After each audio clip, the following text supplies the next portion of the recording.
Que l'acheteur appelle ça moyen humain dédié à la mission, équipe dédiée à la mission, CV des intervenants. Dans quasiment tous les marchés, il faut valoriser vos ressources humaines, valoriser les personnes qui vont intervenir, puisque c'est elles qui sont garantes de la satisfaction future de l'acheteur. Donc, dans cette séquence, on va expliquer comment valoriser les ressources humaines sur plusieurs points.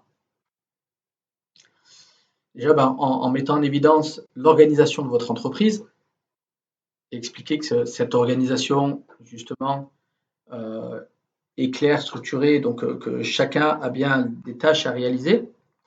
On peut aussi parler de l'organisation dans le cadre du marché. Alors, ce sont deux choses différentes. On va plutôt présenter l'organisation globale au niveau de la candidature. Sur le marché, ce qui va principalement intéresser l'acheteur, c'est l'organisation dans le cadre de la mission. Qui sera responsable et interlocuteur privilégié? Quelles seront les références sur le plan administratif? Quels seront les intervenants? En sachant que les intervenants peuvent être là aussi hiérarchisés en fonction d'un chef d'équipe et équipier.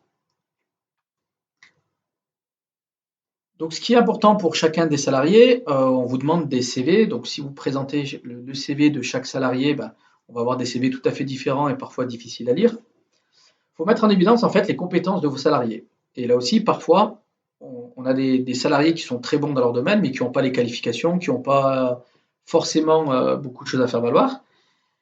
Donc, on peut mettre en évidence avant tout les compétences, mais aussi les qualifications, l'expérience et puis des références. Quand on présente un salarié, on essaye de mettre en évidence ces 4 points-là pour essayer de faire en sorte d'avoir la meilleure note sur l'aspect équipe dédiée aux ressources humaines.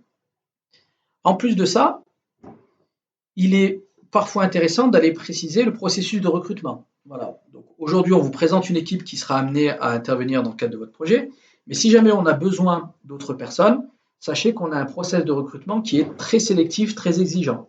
Donc ça, vous pouvez le présenter dans vos réponses et parfois, ça peut aider.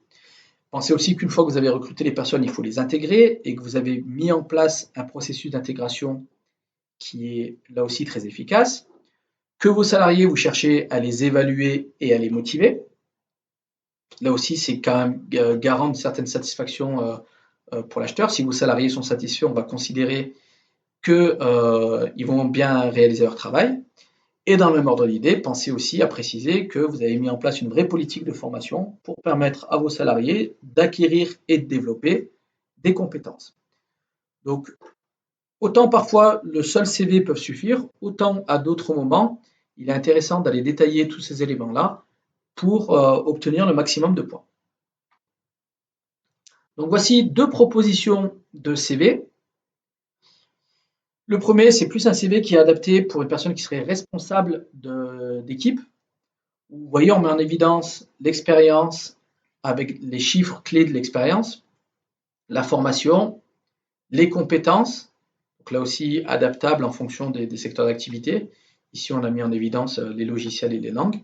Et puis la partie référence, où on peut intégrer un nombre d'heures d'intervention, par exemple, une note moyenne si vos salariés sont évalués, la participation à certaines missions, la fidélité à l'entreprise. Ça aussi, la fidélité à l'entreprise est un gage de qualité dans votre manière de gérer vos ressources humaines.